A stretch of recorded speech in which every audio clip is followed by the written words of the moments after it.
Hi everybody, welcome back. I hope you're doing really well. Today's video I'm going to share my top makeup tips that I feel like have just completely changed my makeup game / life. Not even being dramatic for once. Such tiny things, but I feel like as soon as I started doing these, game changing. Just checking I don't have any avocado under my nails.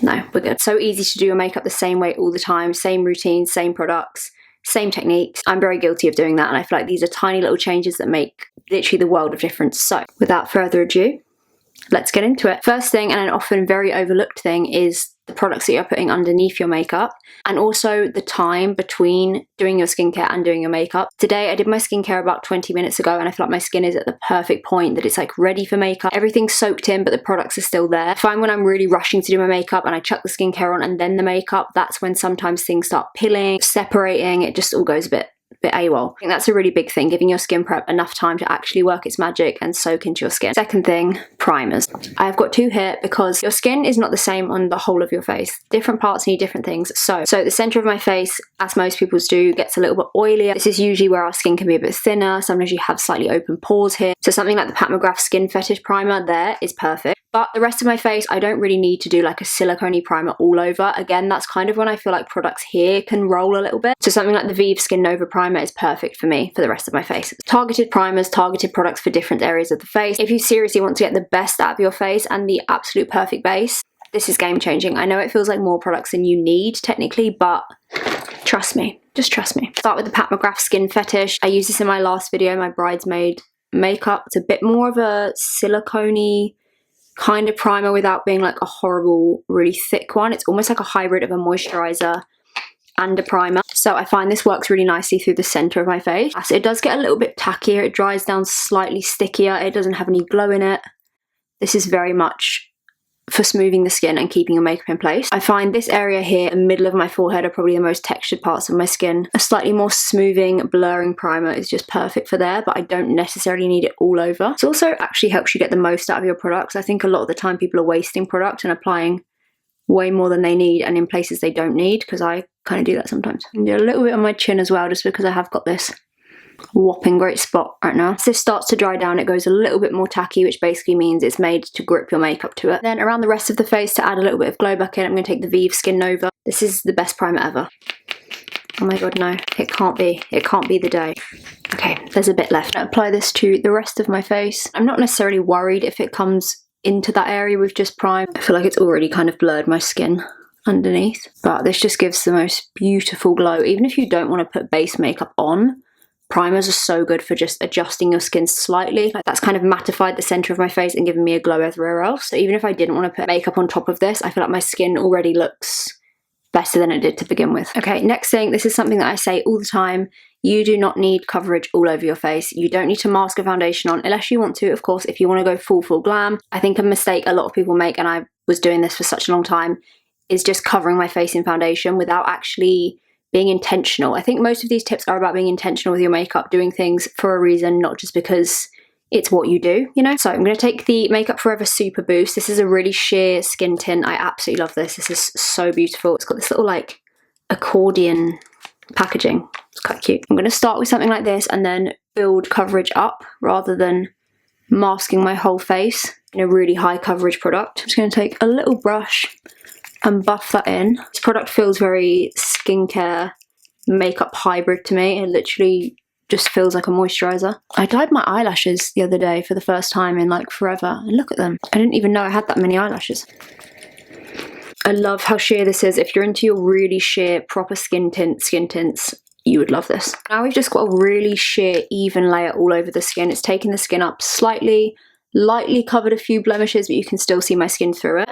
So now, this is when I would look at my skin and think, right, where do I need a little extra coverage? Where do I want brightness? So I'm going to take the One Size Concealer. This is not too far off my skin tone, and I'm just going to conceal anywhere that I have any like little blemishes or massive blemishes, as it may be. This is also a really good way to make sure that you don't end up with loads of product sitting. I think when you do a full foundation, then a full concealer, underneath your eye, you're just getting so much product, and that's kind of when things start going a bit crusty, a bit flaky. It's just a lot. The skin is really thin there, so you don't want loads of product that you don't need. I'm gonna let that sit on my skin. I think letting your concealer marinate is very important as well. It's always how you get the best out of a concealer. And then I'm gonna take the Kosas concealer. This is much lighter, and I'm just gonna brighten underneath my eyes and a little bit down the centre of my face. I'm actually not going full glam today. I just want something quite simple. Take the Vive sponge and start patting that in. It's just customizing the coverage for your skin, so I feel like that still looks like my skin, but it's just where I want it to be. Sometimes when I do a full coverage all over, my skin ends up just feeling quite mask-like and it just doesn't really feel like me.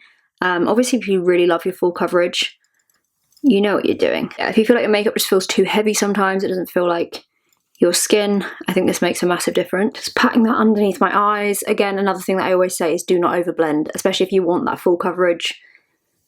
Knowing when to stop blending is weirdly hard, but I do like quite a bright under eye. I'm gonna run that just across my lid as well. I mean, like, look at that, it's insane. Do look like I've just been born. I did actually get ID'd for a Red Bull yesterday, so got a bit of a spring in my step today. I said, how old are you? I said 25. She said, there's no way, you do not look 25. I was with my friend and she said she's lying. I was like, shut up. Shut your mouth right now. Can a girl not just have a good day? God forbid a girl has a nice day, you know? Coverage products are on. To me, that just looks a lot more customized to my skin now. It feels nice, it feels lightweight because we haven't layered anything up too heavily. It's feeling good, loving it. Next thing that I really like to do, and I think made a big difference to my makeup, is using a cream and then a powder of the same product family. Liquid bronzer, powder bronzer on top, cream blush, powder blush on top. Anytime I have done this, my makeup just does not move. I am a big fan of cream products, but sometimes if I don't set them properly, I do feel like they disappear a little bit. This is the Rare Beauty contour in the shade Mellow. I'm in love with this. It is quite warm tone for a contour. I would say it's more of a bronze, but that works for me. And I'm just going to apply this anywhere that I want to warm my skin up. Oh, just realised I didn't even blend my concealer there. Didn't fancy it. I actually just do my makeup in this tiny little mirror when I'm filming. It's so bad. I need to get like a proper stand mirror. It's extremely low production here, I will be honest with you. I'm just taking a little flat brush. The thing about as soon as I put bronzer on my temples, I'm just like, oh, I look alive, like that. Especially when my hair is slicked back as well, I feel like it does something primal happens to me. I'm actually going to bring that bronzer across my lid as well. I don't really have like an eye makeup in mind today. Most of these tips are based, so the eye is going to be pretty simple. It's just beautiful, that bronzer. It literally just blends so seamlessly. I'm going to start setting things in place now. I'm going to take the Benefit Hoola in medium. What a blast from the past this is. I've not used this for years, but I got one the other day and I love this. It's a very warm tone bronzer again. It's a theme here, but I really like it. So I'm going to use a tiny bit of this. I don't know if they've made this more pigmented, but it's a lot more pigmented than I remember it being. So I'm literally going to use a really small amount on a soft fluffy brush. Just gently sweep it where I just put that cream bronzer. This to me is kind of two-factor authentication for your makeup. Like that extra layer just gives you a little more safety, you know? If you just keep the powder layer quite fine, I feel like you still get all the real niceness and glow of the cream product. It doesn't take away from that. But I notice such a difference when I do a cream and then a powder rather than just straight up powder. Like my skin seems to just have a little bit more life and glow to it. Onto blush, same kind of formula. I'm going to start off with a cream. This is the Natasha Denona in Simply Shy. It's a cream blush. There's also a highlight in here, but I really love the blush. Then I've got my trusty NARS Orgasm Edge, favourite blush on earth. And these two together, match made in heaven. The Patrick Ta blushes are amazing for this. I have them somewhere, but I need to do a really big makeup clear out. So for today, we're going to use these two. They actually work so well together. Start with the cream blush.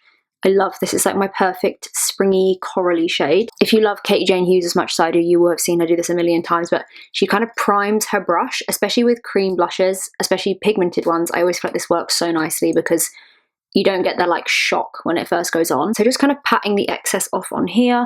And then in theory, when we go onto the cheek, we should just get a really nice light, soft amount of colour. I find visually, like when I'm filming videos, mainly more Instagram stuff, but to kind of like draw a blush on is so much more visually interesting to watch, but I actually way prefer doing my blush this way.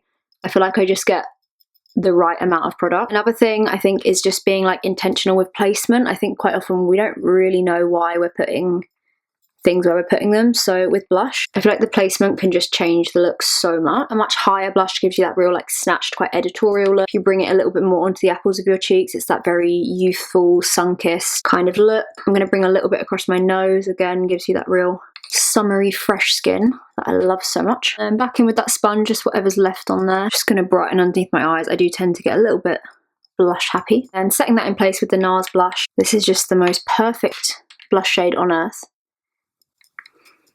Gorgeous, gorgeous, gorgeous. Now I'm going to set the rest of my face. I'm going to take the Vive setting powder in the shade Light. I love this. This is such a beautiful, really fine powder. So I'm just going to start by patting out any creases. Obviously we've kind of left the concealer just sit for a little while. Just taking a nice soft fluffy brush. I'm going to do a kind of lighter set today. This is usually what I do day to day rather than a full bake. I feel like I get that really nice soft set from this. Like my skin still looks really glowy and soft, but it just stops everything creasing. And then a little bit between the brows and across my forehead.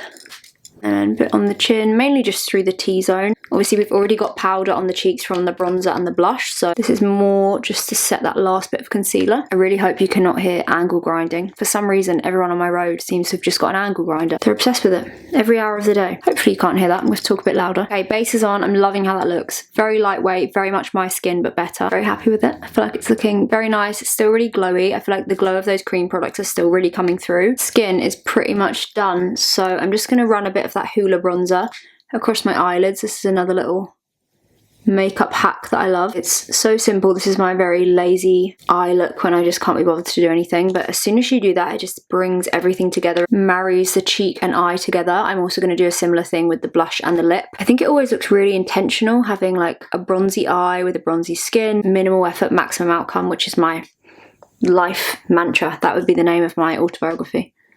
A quick little simple wing. I guess this kind of is another makeup hack that I love, because now I've got really long nails, I always do the little whoosh. No eyeliner brush on earth is as good as my acrylic nail for smudging.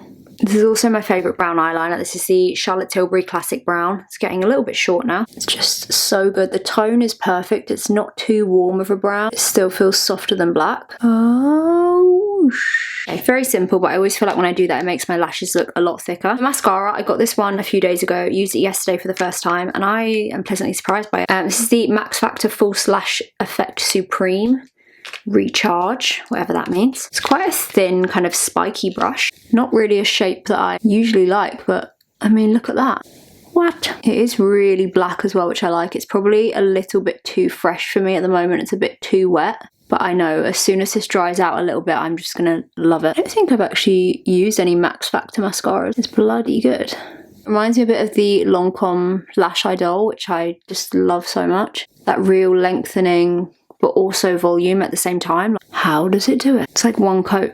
Insane. I'm just gonna leave it like that.